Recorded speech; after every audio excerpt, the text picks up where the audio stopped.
तो finally RRB NTPC की जो एग्ज़ाम डेट है सभी को पता चल गया होगा कि 5 जून से इसका एग्ज़ाम स्टार्ट होने वाला है। तो अब ये जो टाइम है 5 जून के पहले ये जो आपके पास समय है, अब ये समय आपको बिल्कुल कहीं फालतू का गंवाना नहीं है। ओनली फोकस सिर्फ रिवीजन पे ध्यान देना है आपको। तो मैं आपको इसी तरीके से 5 जून 2024 तक मैं आपको बिल्कुल जिस तरीके से मैं आपके साथ लगा हुआ हूं, टॉपिक के क्वेश्चंस लेकर आ रहा हूं, रिवीजन करा रहा हूं, तो आपको भी मेरे साथ लगना पड़ेगा। क्योंकि जो अभी तक रेलवे के जितने भी एग्जाम हुए 2024 में इन्हीं टॉपिक से क्वेश्चंस पूछे गए हैं। अब बस यही टॉपिक अगर आप 5 जून तक लगातार पढ़ रहे हैं तो आपसे जो जीके का स्कोर है 40 क्वेश्चंस का, कम से कम 30 से 35 क्वेश्चंस आपके एकदम क्लियर हो जाएंगे, पक्के हो जाएंगे। ये मैं आपको चैलेंज देता हूं। तो ये 15 से 16 टॉपिक हैं जो आपके एग्जाम के लिए काफ़ी ज़्यादा इंपॉर्टेंट और सफिशिएंट है। बस जैसे मैं आपको जिस तरीके से मैं आपके साथ मेहनत कर रहा हूं आपके साथ, और आपको भी मेहनत करनी पड़ेगी। तो ये लास्ट 1 ईयर का करंट अफेयर आपको मैं कवर करा रहा हूँ और पूरा स्टैटिक जीके जीएस का कंप्लीट रिविजन यहाँ पे मैं आपको कवर करा रहा हूँ। कंसिस्टेंसी जितनी ज़्यादा आप रेगुलर रहेंगे, जितना ज़्यादा प्रैक्टिस करेंगे, बस एग्जाम के टाइम में वही चीज़ है जो कि आपके काम आती है। तो चलिए ये सभी टॉपिक के क्वेश्चंस मैं आपको कवर करा रहा हूं। तो स्टार्ट करते हैं। तो पहला क्वेश्चन आपके सामने बनेगा कि स्वर्णिम चतुर्भुज परियोजना को आधिकारिक तौर पर कब शुरू किया गया था। अब इसके बारे में जो भी डिटेल में एग्जाम के लिए इंपॉर्टेंट होगा वो भी मैं आपको बताऊंगा कि जो स्वर्णिम चतुर्भुज परियोजना है इसको आधिकारिक तौर पर कब शुरू किया गया था। तो 2002 में शुरू किया गया था। लेकिन घोषणा कब की गई थी इसकी घोषणा की गई थी 1999 में इसकी घोषणा की गई थी। लेकिन आधिकारिक तौर पर इसको 2001 में शुरू किया गया था। तो ये आपको याद रखना है। तो ऑप्शन सी इसका राइट आंसर हो जाएगा। लेकिन घोषणा कब की गई थी, तो इसको अनाउंसमेंट कब किया गया था, 1999 में। लेकिन इसको शुरू कब किया गया था, तो 2001 में शुरू किया गया था स्वर्णिम चतुर्भुज परियोजना। तो ऑप्शन सी इसका राइट आंसर हो जाएगा। मैं आपको पूरी इसके बारे में डिटेल में बताऊंगा। अब जो ये स्वर्णिम चतुर्भुज परियोजना है ये किन किन राज्यों तक फैली है, कभी आपसे पूछा जा सकता है। तो ये जो चतुर्भुज है इसका नाम क्यों रखा गया, तो ये 4 राज्यों को ये मतलब जोड़ती है। एक तो आपका ये मुंबई हो गया, मुंबई से सीधा आपका ये दिल्ली हो गया, फिर दिल्ली से आपको तो कोलकाता जुड़ी है, फिर कोलकाता से चेन्नई, फिर चेन्नई से आपका मुंबई। तो ये 4 जो राज्य हैं इन सभी राज्यों तक ये जोड़ी गई है। तो ये इसलिए इसको चतुर्भुज स्वर्णिम परियोजना कहा गया था। तो ये आपके एग्जाम के लिए काफ़ी ज़्यादा इंपॉर्टेंट है। बाकी ये जो परियोजना है किन किन राज्यों से होकर गुजरती है, ये कौन कौन से राज्य इस पे आते हैं, तो ये सभी आपको याद रखना है। तो बाकी आप यहाँ पे मैप जितना अच्छा देखेंगे, फोटो देखेंगे, क्वेश्चन से ये आपको लंबे समय तक याद रहेगा। बाकी यहाँ से आप एक फोटो और देख सकते हैं कि जो स्वर्णिम चतुर्भुज योजना है, परियोजना है, ये आपका उदयपुर, दिल्ली, आगरा, इलाहाबाद, कोलकाता और विजयवाड़ा, चेन्नई और श्रीनगर, बेंगलुरु, पुणे, अहमदाबाद, कानपुर, ये सभी शहरों में ये स्पर्श करती है या इन राज्यों से गुजरती है, इन शहरों से गुजरती है। तो ये सभी इंपॉर्टेंट चीज़ें आपको याद रखना है। और कौन कौन से राज्यों से होकर गुजरती है तो ये भी आपको याद रखना। 3 से 4 ऐसे मैप आपको दिखा दूंगा कि जो स्वर्णिम चतुर्भुज परियोजना है ये आपसे एग्जाम में आएगा तो गलत नहीं होगा। तो ये सबसे पहले मुंबई से ये दिल्ली तक गई, फिर दिल्ली से कोलकाता को जोड़ा गया, फिर कोलकाता से चेन्नई, फिर चेन्नई से मुंबई। तो इस तरीके से उसको जोड़ी गई थी, ये शुरू की गई थी। अब इनमें कौन कौन से राज्य आते हैं, एक तो आपका यूपी हो गया, ठीक है, झारखंड, देखो बिहार से भी यहाँ से निकली है, आपका उड़ीसा हो गया, आंध्र प्रदेश हो गया, फिर आपका तमिलनाडु हो गया, फिर कर्नाटका हो गया। केरल की बात होगी तो देखो इसमें केरल से नहीं स्पर्श कर रही है, तो ये आपको याद रखना है। मुंबई आपका हो गया, गुजरात हो गया और ये राजस्थान हो गया। अब यहाँ पे हरियाणा भी आपको यहाँ पे दिख रहा होगा। तो ये सभी राज्य हैं जो कि इन सभी राज्यों से होकर ये गुजर रही है स्वर्णिम चतुर्भुज परियोजना। तो ये जो एग्जाम के लिए आपको याद रखना है। बाकी एक मैप और देख सकते हैं, क्योंकि मैप जितना ज़्यादा आप देखेंगे उतना ही क्वेश्चन आपको लंबे समय तक याद रहेगा, इसलिए। और ये जो स्वर्णिम चतुर्भुज परियोजना थी इसको किसके कार्यकाल में शुरू किया गया था या उस समय प्रधानमंत्री कौन था, तो आप इनका फोटो भी देख सकते हैं कि अटल बिहारी वाजपेयी के कार्यकाल में ये स्वर्णिम चतुर्भुज परियोजना को शुरू किया गया था। तो ये आपको याद रखना है। बाकी और भी एग्जाम से रिलेटेड चीज़ें इसके बारे में क्या क्या एग्जाम में आ सकता है तो जो स्वर्णिम चतुर्भुज परियोजना है ये भारत का प्रसिद्ध राजमार्ग है जो देश के 4 महानगरों को जोड़ता है, मुंबई, दिल्ली, कोलकाता और चेन्नई को जोड़ता है, जो कि मैंने अभी आपको फोटो में दिखाया। बाकी और भी राज्य हैं जो इस मार्ग पर स्थित प्रमुख नगर हैं, जैसे आपका अहमदाबाद हो गया, बेंगलुरु हो गया, भुवनेश्वर हो गया, जयपुर हो गया, कानपुर हो गया, पुणे हो गया, सूरत हो गया, विजयवाड़ा हो गया, विशाखापत्तनम हो गया। तो ये जो नगर हैं यानी कि इस मार्ग पे स्थित है, इस परियोजना पे स्थित है। अब इसके बाद जो स्वर्णिम चतुर्भुज परियोजना, इसको 4 भागों में बांटा गया था। जो पहला भाग है ये दिल्ली से कोलकाता को जोड़ता है। अब आपसे इसकी मीटर जो कुल लंबाई है ये भी पूछी जा सकती है कि जो दिल्ली से कोलकाता को जो स्वर्णिम चतुर्भुज परियोजना है इसकी कुल लंबाई कितनी है, तो 1454 इसकी कुल लंबाई है। अब दूसरा भाग ये कोलकाता से चेन्नई को जोड़ता है, इसकी कुल कितनी लंबाई है, 1684 किलोमीटर। तीसरा जो भाग है चेन्नई से मुंबई तक फैला हुआ है और इसकी जो कुल लंबाई है 1290 किलोमीटर है। जो चौथा भाग है ये मुंबई से दिल्ली तक फैला हुआ है, इसकी जो कुल लंबाई है 1419 किलोमीटर। तो ये सभी इंपॉर्टेंट जानकारी याद रखना है। यानी कि जो भाग 1 है दिल्ली से कोलकाता तक NH2 को कवर करता है, जो नेशनल हाईवे हैं, जो एक्सप्रेस वे हैं, ये NH2 को कवर करता है जिसकी लंबाई 1454 किलोमीटर है। और इसमें जो राज्य शामिल हैं जो भाग 1 में, तो आपका दिल्ली, हरियाणा, उत्तर प्रदेश, बिहार, झारखंड और पश्चिम बंगाल, तो ये सभी राज्य हैं जो कि इसमें शामिल हैं। और महत्वपूर्ण शहरों में दिल्ली, आगरा, इलाहाबाद, मथुरा, फिरोजाबाद और कानपुर, फरीदाबाद ये शामिल हैं। अब भाग 2 में बात करें, जो कि अभी मैंने आपको बताया कि कोलकाता से ये चेन्नई तक और ये NH6 जो रोड है NH6 हाईवे को कवर करता है और इसकी लंबाई है 1684 किलोमीटर। अब इसमें कौन कौन से राज्य आते हैं, तो आपका तमिलनाडु हो जाएगा, आंध्र प्रदेश हो जाएगा, उड़ीसा हो जाएगा, पश्चिम बंगाल हो जाएगा। तो ये सभी राज्य शामिल हैं इसमें। और ये किस एक्सप्रेस वे को कवर करता है, NH6 को कवर करता है और ये कोलकाता से चेन्नई तक फैला हुआ है भाग 2।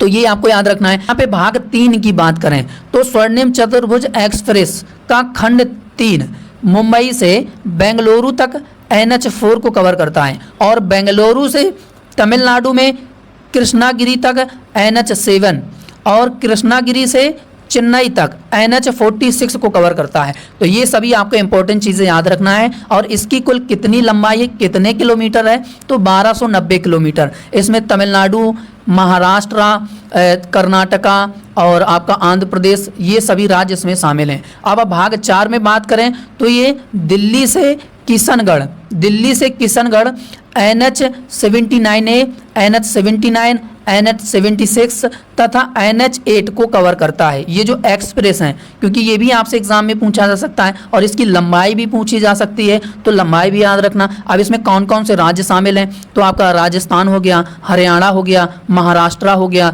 गुजरात हो गया, ये सभी राज्य शामिल हैं। और कौन कौन से प्रमुख नगर हैं, शहर हैं, तो अजमेर हो गया, नई दिल्ली हो गया, गांधीनगर हो गया और मुंबई हो गया, बड़ोदरा हो गया, सूरत जैसे ये महानगर जो शहर हैं ये शामिल हैं। तो ये सभी आपको इंपॉर्टेंट चीज़ें याद रखना है। और घोषणा इसकी कब की गई थी, यानी कि इसको अलाउंस कब किया गया था, तो 1999 में इसको अलाउंस किया गया था और 2012 में इसको पूरा किया गया था। लेकिन आधिकारिक तौर पर 2001 में शुरू किया गया था। लेकिन उस समय जो प्रधानमंत्री थे अटल बिहारी वाजपेयी थे, इनके द्वारा इस स्वर्णिम चतुर्भुज परियोजना को शुरू किया गया था। तो ये काफ़ी ज़्यादा इंपॉर्टेंट क्वेश्चंस है, तो ये आपको याद रखना है। बाकी इनसे रिलेटेड चीज़ें याद रखना है। अब इसका जो किलोमीटर का क्षेत्र है, कितने किलोमीटर तक ये टोटल फैली हुई है, तो 5846 किलोमीटर तक ये टोटल फैली हुई है। तो ये भी आपको याद रखना है। और इसके अंतर्गत 13 राज्य इसके मध्य होकर गुजरते हैं, तो ये आपको याद रखना, जैसे दिल्ली, हरियाणा, बिहार, झारखंड, महाराष्ट्र, पश्चिम बंगाल, तमिलनाडु, उत्तर प्रदेश, राजस्थान, गुजरात, कर्नाटका, उड़ीसा और आंध्र प्रदेश जैसे ये राज्य शामिल हैं। तो ये आपको याद रखना है। अगला क्वेश्चन बनेगा कि भारतीय रेलवे ने किस जोन में पहली बार एक फ्लोटिंग सोलर प्लांट लगाया गया है। अब रेलवे की बात है तो रेलवे का करंट अफेयर एग्जाम में पूछा जाएगा, तो ये वेरी इंपॉर्टेंट क्वेश्चंस बनेगा। तो ये पहली बार है, तो ऑप्शन सी इसका राइट आंसर हो जाएगा। सेंट्रल रेलवे जोन में भारतीय रेलवे ने फ्लोटिंग सोलर प्लांट लगाया है और ये पहली बार लगाया है, तो ऑप्शन सी इसका राइट आंसर हो जाएगा। बाकी यहाँ पे आप फोटो भी देख सकते हैं कि central railway has install a floating solar plant, ये पहली बार है जो कि लगाया गया है। तो ये आपको याद रखना है। भारतीय रेलवे के बारे में भी पूछा जा सकता है, तो इसे एस्टैब्लिश कब किया गया था, तो 16 अप्रैल 1853। हेडक्वार्टर नई दिल्ली में है। अध्यक्ष और मुख्य कार्यकारी अधिकारी जया वर्मा सिन्हा है, तो ये भी आपको याद रखना। रेल मंत्री कौन है, अश्विनी वैष्णव है। भारतीय रेलवे के जनक डलहौजी को कहा जाता है, तो ये भी आपको याद रखना है। चलिए अगला क्वेश्चन बनेगा आपके सामने कि अराकान यूमा पर्वत डैश और डैश के मध्य है, यानी कि जो अराकान यूमा पर्वत है ये किन दो देशों के मध्य है, तो किन दो देशों के मध्य है, तो ये सर भारत और म्यांमार के मध्य है, तो option A will be the right answer हो जाएगा। तो ये आपको याद रखना है। अब और क्या क्या एग्जाम में आ सकता है, तो आपसे आल्पस पर्वत भी पूछा जा सकता है, वांसजे पर्वत भी पूछा जा सकता है और जूरा पर्वत भी पूछा जा सकता है। तो जो आल्पस पर्वत है ये फ्रांस और इटली के मध्य है, और जो वांसजे पर्वत की बात करें तो ये फ्रांस और जर्मनी के मध्य है, और जूरा पर्वत की अगर हम लोग बात करें तो ये फ्रांस और स्विट्जरलैंड के बीच है। तो ये सभी इंपॉर्टेंट चीज़ें याद रखना कि कौन कौन से देश क्या चीज़ इनको अलग करती है, तो ये आपको याद रखना है। अगला क्वेश्चन बनेगा कि सुप्रीम कोर्ट के जज पर महाभियोग का प्रक्रिया किस आर्टिकल में है, तो राइट आंसर हो जाएगा आर्टिकल 124। आर्टिकल 124, तो ऑप्शन से A will be the right answer हो जाएगा। अब और भी इंपॉर्टेंट जो आर्टिकल हैं आपके एग्जाम के लिए, आर्टिकल 61 की बात करें जो आपके एग्जाम के लिए इंपॉर्टेंट बनेगा, तो राष्ट्रपति पर महाभियोग। आर्टिकल 2 में बात करें तो संसद द्वारा संघ में नए राज्यों को शामिल करना। एक आर्टिकल 3 होता है, क्योंकि ये 2 आर्टिकल और 3 आर्टिकल इसमें कंफ्यूज होता है। जो आर्टिकल 3 होता है, जैसे भारत है, ठीक है, भारत है, अब जैसे यहाँ पे यूपी हो गया, अब यूपी से काटकर कोई राज्य बनाया जाए, उत्तराखंड, जैसे उत्तराखंड को बनाया गया था, तो ये आर्टिकल 3 के अंतर्गत हो जाता है। अब आर्टिकल 2 के अंतर्गत क्या हो जाता है, जैसे ये अपना भारत देश है इधर वाला, और इधर वाला जो अपना दुश्मन है जो बैठा हुआ है पाकिस्तान। अब भारत अगर चाहे तो युद्ध करके यहाँ पे कराची को जीत ले, ठीक। अब इसके बाद जो राज्य बनाया जाएगा, जैसे कराची पर इसने विजय प्राप्त कर लिया, कराची को अगर राज्य बनाया जाएगा तो आर्टिकल 2 के तहत बनाया जाएगा, तो ये आपको याद रखना है। तो बाकी जो आर्टिकल 2 है, तो किसी देश का, यानी कि किसी देश का हिस्सा अपने भारत में वो हिस्सा राज्य के तौर पर स्थापित कर दिया जाए, तो आर्टिकल 2 के अंतर्गत हो जाएगा। लेकिन भारत के अंदर रहकर कोई राज्य बनाया जाए तो आर्टिकल 3 हो जाएगा, यानी कि किसी राज्य को उसको आधा करके दूसरा राज्य बनाया जाए तो वो आर्टिकल 3 हो जाएगा। तो ये सभी इंपॉर्टेंट जानकारी आपको याद रखना है। बाकी आर्टिकल 76 की बात करें तो अटॉर्नी जनरल की बात आ जाएगी, तो ये सभी इंपॉर्टेंट आपको याद रखना है।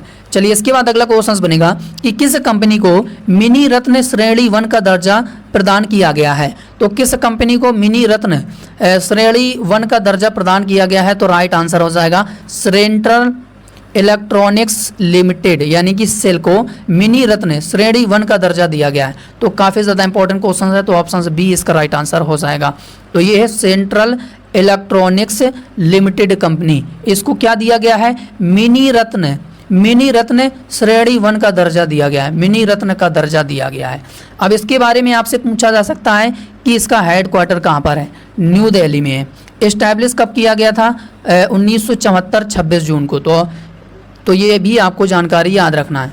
अगला क्वेश्चन बनेगा कि आगरा फोर्ट को यूनेस्को की विश्व धरोहर सूची में कब शामिल किया गया था, तो भैया कब शामिल किया गया था, तो ऑप्शन ए इसका राइट आंसर हो जाएगा। 5 जून से एग्ज़ाम स्टार्ट है, इस बात को ध्यान रखना। तो आपको कंसिस्टेंसी बनाए रखना है, जिस तरीके से मैं आपको टॉपिक सारे कंप्लीट करा रहा हूँ एग्ज़ाम के लिए, उसी तरीके से भी आपको मेरे साथ लगना पड़ेगा, तो ही आपका CBT1 क्लियर होएगा। क्योंकि ऐसे टाइम में एक जो ये एग्ज़ाम हॉल का जो टाइम है, जो दिन चल रहे हैं, अगर इसमें भी आपने लापरवाही कर दी तो आप एग्ज़ाम से दूर चले जाएंगे। क्वेश्चन बनेगा कि भारत एल्यूमिनियम उत्पादन के मामले में विश्व में किस स्थान पर है, तो किस स्थान पर है भैया, तो इसका राइट आंसर हो जाएगा 2nd स्थान पर है, तो ऑप्शन बी इसका राइट आंसर हो जाएगा। तो ये आपको याद रखना है। तो यहाँ पे आप फोटो भी देख सकते हैं कि India ranked second largest aluminium producer in world, यानी कि विश्व में भारत की रैंक एल्यूमिनियम के उत्पादन में दूसरी रैंक है। ठीक है, दूसरे स्थान पर है भारत, तो ये आपको याद रखना है। चलिए इसके बाद अगला क्वेश्चन बनेगा कि मछली किसका प्रतीक चिन्ह है। मछली किसका प्रतीक चिन्ह है, किस वंश का है, पांड्या का, चोल का, कि मुगल का, कि चेरा का। तो इसका राइट आंसर हो जाएगा सर ये पांड्या वंश का है, पांड्या वंश का मछली प्रतीक चिन्ह है। तो ऑप्शन ए इसका राइट आंसर हो जाएगा। तो ऑप्शन ए इसका राइट आंसर हो जाएगा कि पांड्या वंश का जो मछली ये प्रतीक चिन्ह था, तो ऑप्शन ए इसका राइट आंसर हो जाएगा। और इसके बाद जो चोल वंश का प्रतीक चिन्ह है वो कौन सा है, बाघ। चेरा वंश का धनुष बाण, तो ये याद रखना है। क्वेश्चन बनेगा कि Nat Puja is the folk dance of which state, यानी कि जो नट पूजा है ये किस राज्य का फॉग डांस है। तो किस राज्य का फॉग डांस है, तो राइट आंसर हो जाएगा असम का। तो option A will be the right answer हो जाएगा। अब यहाँ पे जो लिस्ट मैं आपको दिखा रहा हूँ उसे भी ध्यान रखना। जैसे कि असम में बात करें तो बिहू याद रखना असम का है, नट पूजा देखो असम का है, सत्रिया और झूमर ये सभी असम के हैं। आंध्र प्रदेश की बात करें तो कुचिपुड़ी हो जाएगी और छड़ी हो जाएगी। गुजरात की बात करें तो गरबा, डांडिया, पनिहारी, तो ये सभी आपको याद रखना है। और उड़ीसा की बात करें तो आपका पैका हो जाएगा, छऊ हो जाएगा। उत्तराखंड में कौन कौन से, तो कुमायनी हो जाएगा, गढ़वाली हो जाएगी, कजरी हो जाएगी और चपारी हो जाएगी। गोवा की बात करें तो मांडी हो जाएगी, तो ये आपको याद रखना है। और एमपी की बात करें तो भगोरिया, पनवारी, नरौता, तो ये सभी जो फोक डांस है लिस्ट के फॉर्मेट में आपसे एग्जाम में पूछा जा सकता है। एग्जाम में नट पूजा पूछी जा चुकी है, बिहू पूछा जा चुका है, सत्रिया, कुचिपुड़ी, ये सभी गरबा, ये सभी एग्जाम में ऑलरेडी पूछे जा चुके हैं। इसलिए मैं ये लिस्ट फॉर्मेट में आपको एक बार क्विक रिवीजन करा दे रहा हूँ कि आपको याद रहे एग्जाम तक। क्वेश्चन बनेगा अगला कि भारत 2023 में वैश्विक कृषि निर्यात में किस स्थान पर है। ग्लोबल एग्रीकल्चर एक्सपोर्ट में किस स्थान पर है भारत वैश्विक कृषि निर्यात में। तो सर इसका राइट आंसर हो जाएगा 8वें स्थान पर है। तो ऑप्शन सी इसका राइट आंसर हो जाएगा। तो ये आपको याद रखना है। Indian रिटेंस 8th position in global agriculture export इन 2023 में 8वें स्थान पर है भारत की रैंक। चलिए इसके बाद अगला है कि मॉन्ट्रियल प्रोटोकॉल एक अंतर्राष्ट्रीय पर्यावरण समझौता कब हुआ था। तो जो मॉन्ट्रियल प्रोटोकॉल सम्मेलन था इसको कब शुरू किया गया था। तो राइट आंसर हो जाएगा 1987। तो ऑप्शन बी इसका राइट आंसर हो जाएगा। तो ये आपको याद रखना है। यानी कि जो मॉन्ट्रियल प्रोटोकॉल एक अंतर्राष्ट्रीय पर्यावरण समझौता था जिसका उद्देश्य ओजोन परत को नुकसान पहुंचाने वाले पदार्थ के उत्पादन और उपभोग के चरणबद्ध तरीके से समाप्त करना, इसका ये उद्देश्य था। अब ये जानकारी आपको याद हो गई। तो इसको कब शुरू किया गया था, समझौता कब हुआ था, तो 1987। तो ये आपको याद रखना है। चलिए इसके बाद अगला क्वेश्चन बनेगा कि किस देश ने अपना पहला महिला क्रिकेट एशिया कप का खिताब जीता है। तो किस देश ने जीता है। तो सर इसका राइट आंसर हो जाएगा ऑप्शन ए श्रीलंका। तो option A will be the right answer हो जाएगा। तो ये आपको याद रखना है। चलिए इसके बाद अगला क्वेश्चन बनेगा कि अहमदिया आंदोलन 1889 में किसने शुरू किया था। तो एक तो ये चीज़ आपको पता चल गई कि जो अहमदिया आंदोलन है इसको कब शुरू किया गया था। तो 1889 में शुरू किया गया था। किसने शुरू किया था। तो राइट आंसर हो जाएगा मिर्जा गुलाम अहमद। तो option A will be the right answer हो जाएगा। अगला है कि हिमालय से उत्तर में तिब्बत पठार के समानांतर कौन सी हवाएं चलती हैं। तो राइट आंसर हो जाएगा जेट स्ट्रीम हवाएं चलती हैं। तो option A will be the right answer हो जाएगा। चलिए इसके बाद अगला क्वेश्चन बनेगा कि पल्लव वंश के संस्थापक कौन हैं। तो पल्लव वंश के संस्थापक राइट आंसर हो जाएगा ऑप्शन ए सिंह विष्णु। अब जितने भी जैसे नन्नुक हैं, समांत सेन हैं, दंती दुर्ग हैं, ये किस वंश के संस्थापक थे। तो ये सभी मैं आपको लिस्ट के फॉर्मेट में लेकर आया हूँ कि आपके एग्जाम में इन सभी से अगर कोई चीज़ पूछेगा तो वो आपसे गलत नहीं होगी। जैसे सेन वंश के संस्थापक कौन है, सामंत सेन। चंदेल के नन्नुक हो जाएगा। गंग वंश के वज्र हस्त प्रथम हो जाएगा। अब इसके बाद परमार वंश के कौन हो जाएंगे संस्थापक, तो उपेंद्र। उत्पल वंश के अवंती वर्मन। राष्ट्रकूट के दंती दुर्ग इंपॉर्टेंट है। चोल वंश के विजयलाल। सोलंकी मूलराज द्वितीय। तो ये सभी एक नज़र में आपको पूरे वंश के संस्थापक कवर करा दे रहा हूँ कि आपसे एग्जाम में अगर पूछा जाए तो ये गलत नहीं होगा। तो ये आपको याद रखना है। तो हर्यक, बिम्बिसार, शिशुनाग, अब नंद वंश के संस्थापक कौन थे? तो महापद्म नंद। कण्व वंश की बात करें तो वासुदेव, ये याद रखना। शुंग वंश की बात करें तो पुष्यमित्र शुंग। सातवाहन की सिमुख हो जाएंगे। गुप्त वंश के श्री गुप्त हो जाएंगे। तो ये सभी जितने भी वंश के संस्थापक है आपको ये याद रखना है।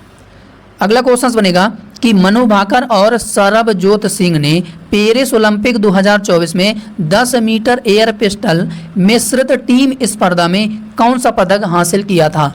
तो कौन सा पदक हासिल किया था? तो इसका राइट आंसर हो जाएगा ऑप्शन सी, कांस्य पदक। तो ऑप्शन सी इसका राइट आंसर हो जाएगा। तो ये आपको याद रखना है। बाकी आप फोटो भी देख सकते हैं, क्योंकि फोटो एक अंतिम ऑप्शन होता है याद करने का करंट अफेयर का, क्योंकि जो 5 जून से आपका एग्जाम है वो आपको करंट अफेयर्स में जो याद करने में मदद देगा, फोटो मदद देगी।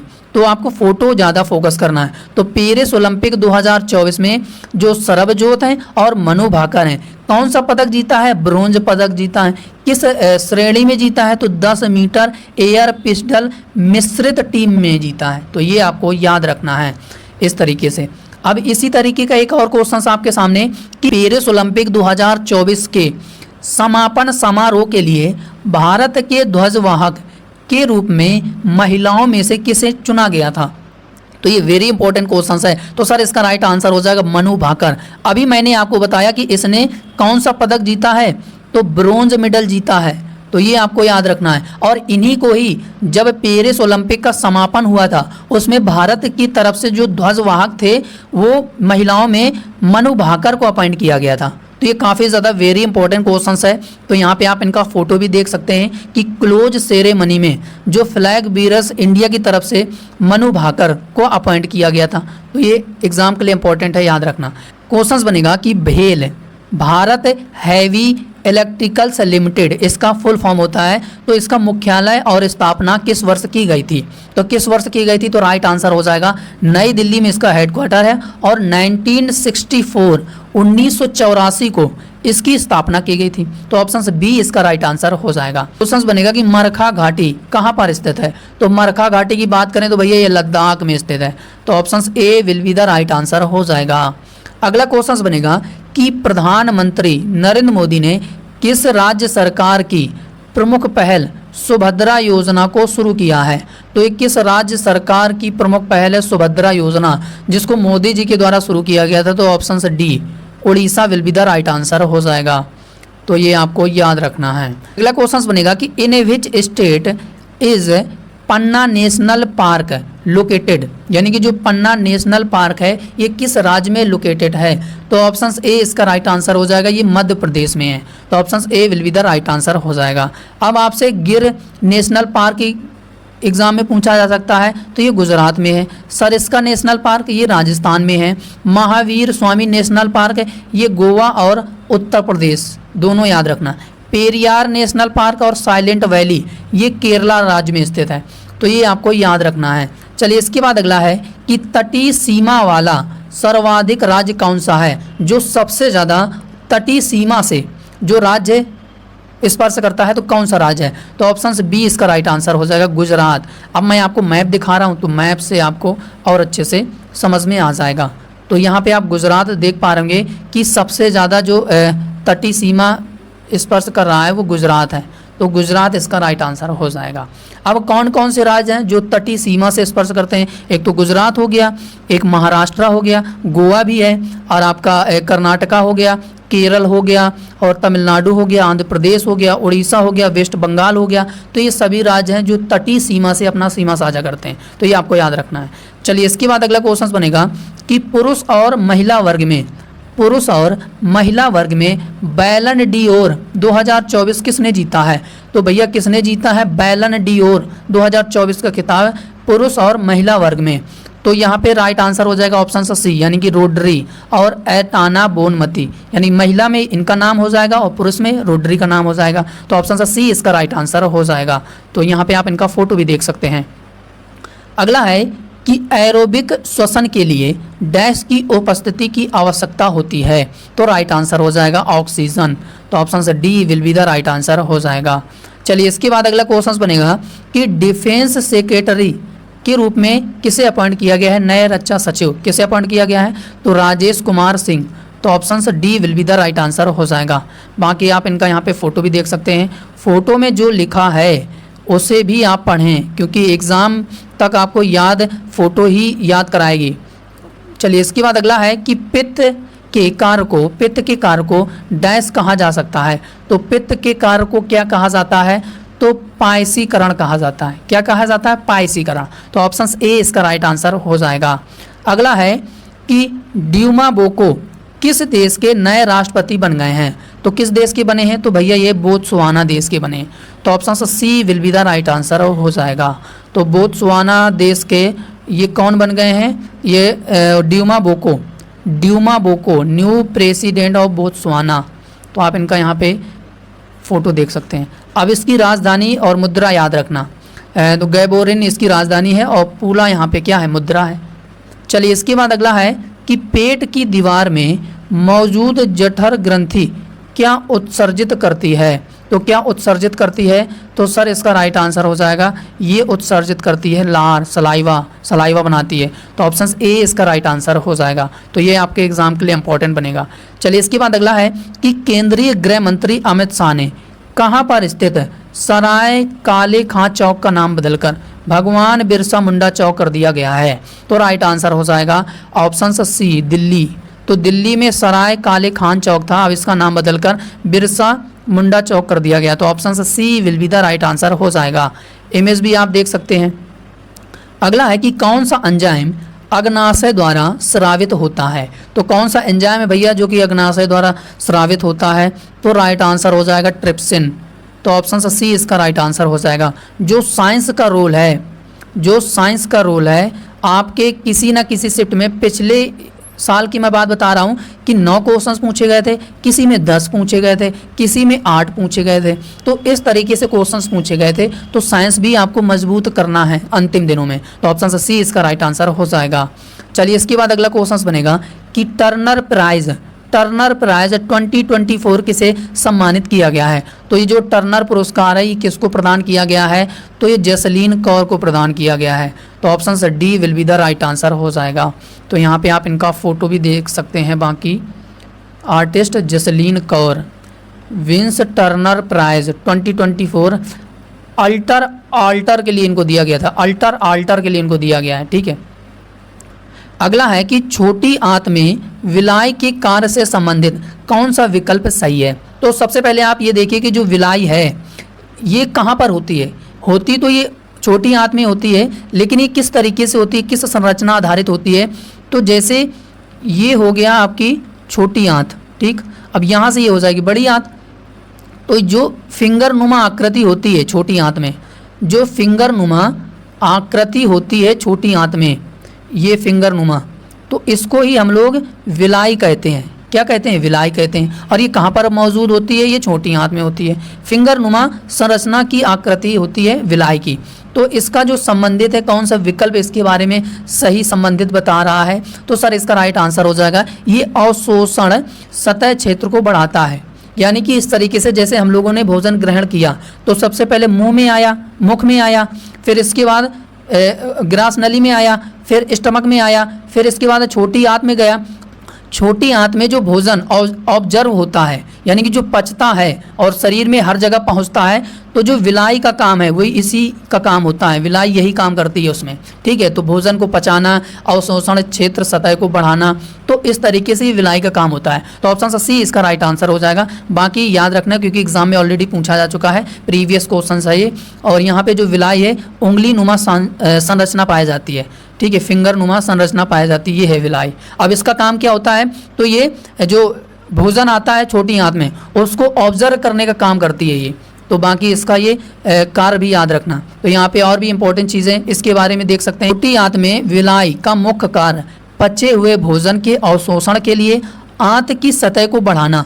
विलाई छोटी आंत की आंतरिक सतह पर उंगली के आकार के उभार होते हैं, यानी कि उंगली नुमा संरचना होती है, पाई जाती है, जो सतह क्षेत्र को बढ़ाते हैं और जिससे पोषण तत्वों और पानी को अवशोषण बेहतर तरीके से हो सके। तो इसका विलाई का ये काम होता है। तो ये काफ़ी ज़्यादा भैया इंपॉर्टेंट है। और ये किस अंग में होती है? तो छोटी आंत में होती है। किस संरचना आधारित होती है? उंगली नुमा। तो ये आपको याद रखना है। अगला क्वेश्चन बनेगा कि संयुक्त राष्ट्र का सर्वोच्च पर्यावरण सम्मान चैंपियंस ऑफ द अर्थ 2024 कितने व्यक्तियों और कितने संगठनों को प्रदान किया गया है? इसको मैं वेरी इंपॉर्टेंट क्वेश्चंस कहूँगा, बाकी आप इसे स्टार जरूर लगा लेना।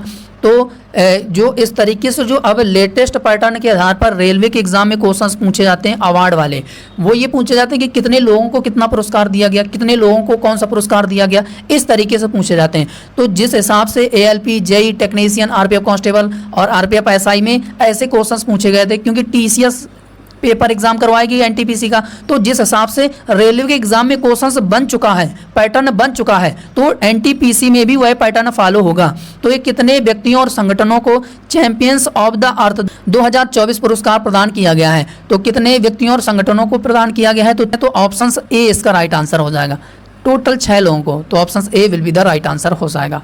तो 6 लोगों को ये UNICEF 2024 champions of the earth recognised 6 environmental leaders को ये प्रदान किया गया है। तो बाकी याद रखना कि 6 लोगों को प्रदान किया गया है। चलिए अगला है कि अशोक के कौन से अभिलेख खरोष्टी लिपि में लिखे गए थे? तो इसका हमारा राइट आंसर हो जाएगा शाहबाजगढ़ी। तो option A will be the right answer हो जाएगा। चलिए अगला है कि 34वां व्यास सम्मान 2024 किसे प्रदान किया गया है? तो राइट आंसर हो जाएगा सूरबाला। तो ऑप्शन से D will be the right answer हो जाएगा। सूरबाला को एक हिंदी राइटर हैं, इनको क्या किया गया है? 34वां ये व्यास सम्मान इनको प्रदान किया गया है। ठीक है, तो बाकी याद रखना। और ये किसके लिए इनको प्रदान किया गया है? तो नोवेल कौन देश को वासी वेणु की डायरी, इनके लिए ये 34वां व्यास सम्मान प्रदान किया गया है। तो बाकी आप इनका फोटो याद रखना। अगला है कि उत्तरी अमेरिका किस पिंड का हिस्सा है? तो उत्तरी अमेरिका किस पिंड का हिस्सा है? तो राइट आंसर हो जाएगा लार एशिया पिंड का हिस्सा है। तो option A will be the right answer हो जाएगा। चलिए इसके बाद अगला है कि हैनले पासपोर्ट इंडेक्स 2025 के बारे में कौन सा कथन सही है? तो पहला कथन कह रहा है कि इस रैंक में भारत 85वें स्थान पर है, 85 स्थान पर है भारत। और दूसरा स्टेटमेंट कह रहा है कि इस रैंक में सिंगापुर पहले स्थान पर है। तो दोनों स्टेटमेंट इसके क्लियर और राइट आंसर हो जाएगा। अब जो रैंक इंडेक्स से आने वाले क्वेश्चन है, इसमें आपको 2 चीज़ें याद रखना है। एक तो भारत की रैंक याद रखना है कि भारत किस रैंक में किस स्थान पर है, और एक दूसरी चीज़ याद रखना है कि उस रैंक में पहली रैंक किसकी है। तो बस रैंक इंडेक्स में 2 ही चीज़ें पूछी जाती हैं। तो जो हैंडले पासपोर्ट इंडेक्स 2025 है, इसमें भारत की रैंक 85 है और इस रैंक में सिंगापुर पहले स्थान पर है। तो ऑप्शन सी इसका राइट आंसर हो जाएगा। तो ए और दोनों इसके कथन जो हैं क्लियर और राइट आंसर हो जाएगा। तो ये आपको याद रखना है। तो बाकी आप फोटो भी देख सकते हैं कि Henley passport index 2025 Singapore leads यानी कि टॉप पर है और 85 स्थान पर भारत है। तो ये आपको याद रखना है। अगला क्वेश्चन बनेगा कि सचर जोन किन 2 हिमालय को अलग करता है? तो किन 2 हिमालय को अलग करता है? तो सर इसका राइट आंसर हो जाएगा ऑप्शन सी यानी कि ट्रांस हिमालय और वृहद हिमालय को सचर जोन अलग करता है। तो ये आपको याद रखना, ये ऑलरेडी एग्जाम में पूछा जा चुका है। चलिए इसके बाद अगला है कि अरुणाचल प्रदेश में ब्रह्मपुत्र को क्या कहा जाता है? तो क्या कहा जाता है भैया? तो राइट आंसर हो जाएगा दिहांग कहा जाता है। तो दिहांग इसका राइट आंसर हो जाएगा। बाकी जो ब्रह्मपुत्र है इसको बांग्लादेश में क्या कहा जाता है? तो भैया इसे जमुना कहा जाता है। तो ये भी आपको याद रखना है। और गंगा को बांग्लादेश में क्या कहा जाता है? तो पद्मा कहा जाता है। तो ये सभी इंपॉर्टेंट चीज़ें आपको याद रखना है।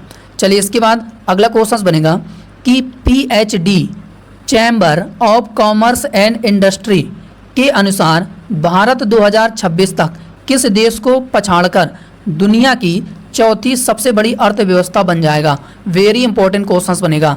तो दुनिया की चौथी सबसे बड़ी अर्थव्यवस्था बन जाएगा भारत किस देश को पीछे छोड़ते हुए? तो राइट आंसर हो जाएगा जापान को पीछे छोड़ते हुए।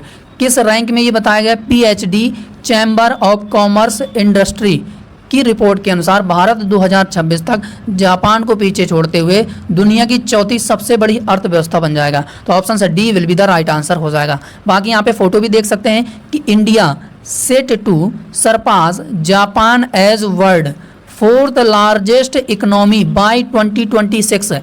तो ये जापान को पीछे छोड़ते हुए चौथा लार्जेस्ट इकोनॉमी 2026 तक भारत बन जाएगा। चलिए इसके बाद अगला क्वेश्चन बनेगा कि तुलबुल परियोजना किस नदी पर है? तो तुलबुल परियोजना की बात करें तो भैया ये झेलम में है। तो ऑप्शन ए इसका राइट आंसर हो जाएगा। अगला क्वेश्चन, अब ये मिलान वाला क्वेश्चन तो आएगा नहीं, लेकिन इससे 3 से 4 पॉइंट आपके क्लियर हो जाएगा। अब इसमें मिलान करना है, गंगा नदी, सोन नदी और कोसी, कृष्णा। अब एक तरफ उद्गम स्थल दे रखा है कि गोसाईनाथ पर्वत, अमरकंटक, देवप्रयाग और महाबलेश्वर। तो यहाँ से एक चीज़ आपको तो पता चल गया कि जो गंगा नदी है ये कहाँ से निकलती है, ये देवप्रयाग से निकलती है। तो भैया ए का कोड हमारा कितना हो जाएगा, ए का कोड हमारा हो जाएगा 3। तो इस तरीके से 1-2 ऑप्शंस भी इसके पता हैं तो आप इसका आंसर कर ले जाएंगे। तो ए का हमारा 3 हो जाएगा, ठीक है। अब बी का कोड हमारा क्या हो जाएगा, तो बी का कोड हो जाएगा हमारा, सोन नदी कहाँ से निकलती है, अमरकंटक से, तो बी का कोड हमारा 2 हो जाएगा। कोसी कहाँ से निकलती है, ये गोसाईनाथ पर्वत से निकलती है, तो सी का हमारा 1 हो जाएगा। अब कृष्णा बची, तो कृष्णा कहाँ से निकलती है, ये महाबलेश्वर से निकलती है, तो डी का हमारा कितना हो जाएगा, डी का 4 हो जाएगा। यानी कि 3, 2, 1, 4 इसका कोड हो जाएगा। अब यहाँ पे 3, 2, 1, 4 कहाँ पर है, तो ऑप्शन सी में है 3, 2, 1, 4, तो ऑप्शन सी इसका राइट आंसर हो जाएगा। तो इस तरीके से ऐसे क्वेश्चंस लाने का मकसद ये था कि आपको ये पता चल जाएगा कि कौन सी नदी किस स्थान से निकली है, क्योंकि एग्जाम में पूछा जाता है। चलिए इसके बाद अगला क्वेश्चन बनेगा कि किसे आर.के. श्रीकांतन ट्रस्ट पुरस्कार के लिए चुना गया है। तो ये किसे प्रदान किया गया है भैया, चुना गया है, तो राइट आंसर हो जाएगा टी.वी. गोपाल कृष्णन। तो option D will be the right answer हो जाएगा। तो आप इनका यहाँ पे फोटो भी देख सकते हैं, ये हैं टी.वी. गोपाल कृष्णन। इनको आर.के. श्रीकांतन ट्रस्ट पुरस्कार से इनको सम्मानित किया गया है। अगला क्वेश्चन बनेगा कि महेंद्रगिरी चोटी किस राज्य में है। तो महेंद्रगिरी चोटी किस राज्य में भैया, तो ये आपका उड़ीसा हो जाएगा। तो Orissa will be the right answer हो जाएगा। अब महाबलेश्वर कहाँ पर स्थित है, तो महाबलेश्वर की बात करें तो ये भैया स्थित है महाराष्ट्र में। तो ऑप्शन बी इसका राइट आंसर हो जाएगा। चलिए इसके बाद अगला है कि पश्चिमी घाट की सबसे ऊंची चोटी का नाम क्या है। तो पश्चिमी घाट की सबसे जो ऊंची चोटी है वो कालसोबई है। तो ऑप्शन सी इसका राइट आंसर हो जाएगा। अब इसी में पूछा जाए कि पूर्वी घाट की सबसे ऊंची चोटी का नाम क्या है, तो आपका राइट आंसर हो जाएगा महेंद्रगिरी। महेंद्रगिरी जो उड़ीसा में है, ठीक है, तो ये आपको याद रखना है। चलिए इसके बाद अगला है कि पूर्वी घाट की सबसे ऊंची चोटी का नाम क्या है। तो अभी मैंने आपको बताया महेंद्रगिरी, और ये कहाँ पर है, तो ये उड़ीसा में है भैया। तो उड़ीसा ये आपको याद रखना है। तो पूर्वी घाट की सबसे ऊंची चोटी का नाम महेंद्रगिरी, तो ऑप्शन ए इसका राइट आंसर हो जाएगा। अगला है कि किस कंपनी ने गुड़गांव में 10 मिनट में एम्बुलेंस सेवा शुरू किया है। तो इसका राइट आंसर हो जाएगा हमारा ब्लिंकिट। तो option D will be the right answer हो जाएगा। तो ये आपको याद रखना है। अगला है कि कावेरी नदी कहाँ से निकलती है। तो कावेरी नदी कहाँ से निकलती है भैया, तो ये ब्रह्मगिरी से निकलती है। तो ये आपको याद रखना है कि भारत में अधिकांश मिसाइलों का परीक्षण कहाँ से होता है। तो कहाँ से होता है, तो सर इसका राइट आंसर हो जाएगा, ये होता है आपका उड़ीसा से। तो ऑप्शन ए इसका राइट आंसर हो जाएगा, व्हीलर द्वीप से होता है। ये भी आपको याद रखना है। तो ऑप्शन ए इसका राइट आंसर हो जाएगा। भारतीय क्रिकेट कंट्रोल बोर्ड के नए सचिव बनने जा रहे हैं। तो किसे अपॉइंट कर दिया गया है, तो देवजीत सैकिया इसका राइट आंसर हो जाएगा। तो option A will be the right answer हो जाएगा। Devajit Saikia new secretary BCCI के, इनको अपॉइंट कर दिया गया है कि 49 डिग्री अक्षांश रेखा किसको किसको अलग करता है।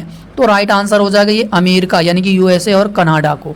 तो ऑप्शन सी इसका राइट आंसर हो जाएगा। तो ये आपको याद रखना। अगर इसी में आपसे एग्जाम में पूछा जाए कि 38 डिग्री अक्षांश रेखा किसे किसे अलग करती है, तो उत्तर कोरिया और दक्षिण कोरिया, ठीक है। जो 49 डिग्री है ये यूएसए और कनाडा, तो ये आपको याद रखना है।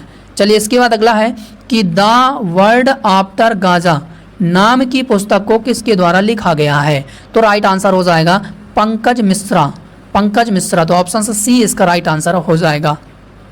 पंकज मिश्रा के द्वारा द वर्ल्ड आफ्टर गाजा नाम की पुस्तक को इनके द्वारा लिखा गया है। तो बाकी इनका नाम फोटो याद रखना।